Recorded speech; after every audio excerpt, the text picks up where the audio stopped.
బండి వచ్చింది ఇచ్చేసి అవన్నీ తీసేయండి. ఎందుకు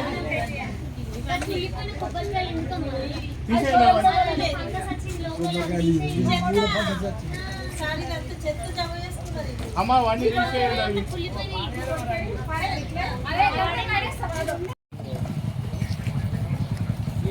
నగరంలో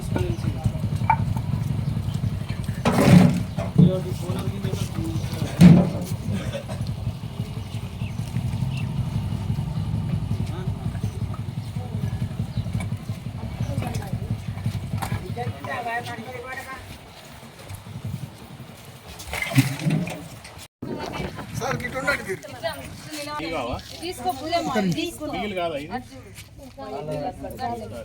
ఇట్లా పట్టుకో నువ్వు ఈమెకు ఇట్లా ఇట్లా అట్లా అటు చూడు.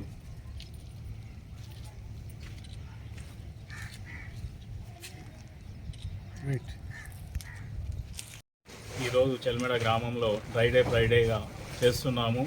ఈ 4-5 రోజుల నుంచి ముసురు పడడం వల్ల గ్రామంలో కూడా అంత జ్వరాలు రాకుండా ముందు జాగ్రత్త చర్యలుగా కలెక్టర్ గారు నిన్న మాకు ఆదేశాలు ఇవ్వడం జరిగింది. ఇండ్ల వద్ద కొబ్బరి చిప్పలు కానీ అవి ఉంటే ఈ డెంగ్యూ వ్యాధి వాటికి సంబంధించిన జ్వరాలు విష జ్వరాలు వస్తున్నాయి.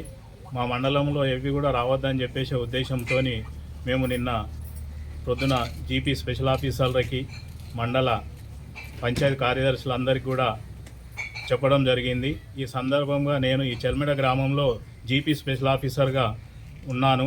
ఈ సందర్భంలో ఈరోజు మేము ఆశా వర్కర్లు, మన అంగన్వాడీ టీచర్లు, ఏఎన్ఎంలు, పంచాయతీ కార్యదర్శులు అందరం కలిసి ఇంటింటికి తిరిగి వాళ్ళకి అవగాహన కల్పిస్తూ వాళ్ళ ఇంట్లో ఏమున్నా అవన్నీ పనికిరాని అన్నీ తీపించుకుంటూ మా వెంబడి గ్రామ పంచాయతీ ట్రాక్టర్ను పెట్టుకొని వెంబడెంబడి అంతా క్లీన్ చేపిస్తున్నాము.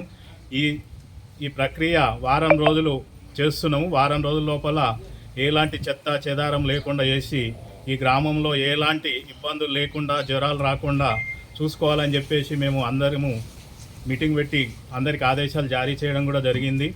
కాబట్టి ఈ సందర్భంలో కలెక్టర్ గారి ఆదేశాల మేరకు, రాష్ట్ర ప్రభుత్వ ఆదేశాల మేరకు మేము ఈ వారం రోజులు నిన్నటి నుండే శానిటేషన్ చేస్తున్నాము. రేపు గ్రామ సభలు కూడా అన్నీ మా మండలంలో గ్రామ పంచాయతీల్లో చేసి ఎక్కడ ప్రాబ్లమ్స్ ఉన్నాయి, ఏమున్నాయి వాటిని ముందు తీసుకొని వాటి ద్వారా మేము వెంట పరిశీలన చేసుకుంటా క్లియర్ చేసుకుంటా వస్తామని చెప్పి తెలియజేస్తున్నాం.